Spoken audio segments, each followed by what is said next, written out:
How is it that we live day to day involuntarily? There is one particular system within our body that works tirelessly over our lifespan to ensure our survival.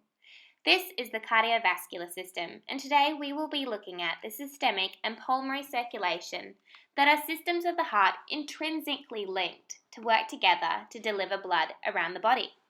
Firstly, let's look at the anatomy of the heart. The heart is located in the mediastinum, in between the lungs, and is roughly the size of a closed fist. In the heart, there are 4 chambers. On the right, you have the right atria and right ventricle, and on the left atria and left ventricle. It's important to remember that the atria are chambers of the heart where blood enters and is stored.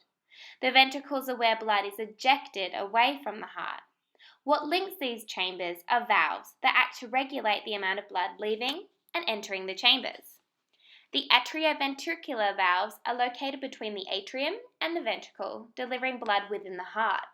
The aortic and pulmonary valves are known as the semilunar valves, which work to eject blood away from the heart. Now let's take a look at how blood circulates in and out of the heart. I'm going to begin by looking at deoxygenated blood. That is blood that has circulated the body and is traveling back to the heart to be exhaled by the lungs. Here we have the veins, the superior and inferior vena cava. The role of the veins in the body is to carry blood back toward the heart. I'm going to colour the arrows blue to illustrate deoxygenated blood. The deoxygenated blood enters the right atria, which we know is the storage chamber. To expel the blood from the right atria into the right ventricle, a contraction called systole causes a tricuspid valve to relax and blood enters into the right ventricle. When there is enough pressure, the right ventricle ejects blood into the pulmonary trunk via the pulmonary semilunar valve. There, deoxygenated blood travels through the pulmonary artery to the lungs to be exhaled.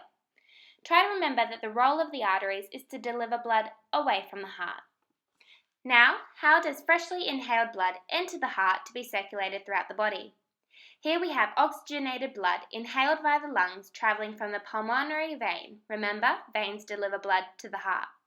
We will colour these arrows red to illustrate that they are rich with oxygenated blood. The oxygenated blood, roughly 70 ml per cycle, arrives at the left atrium, which we know is a chamber that receives and fills with blood. The atria is stimulated to contract via systole and empties blood through the mitral valve, which relaxes to allow blood to flow into the left ventricle. The left ventricle ejects this freshly oxygenated blood when there is enough pressure to cause the aortic semilunar valve to open, allowing the blood to enter the aorta, an artery, where it will circulate and oxygenate the cells of the body.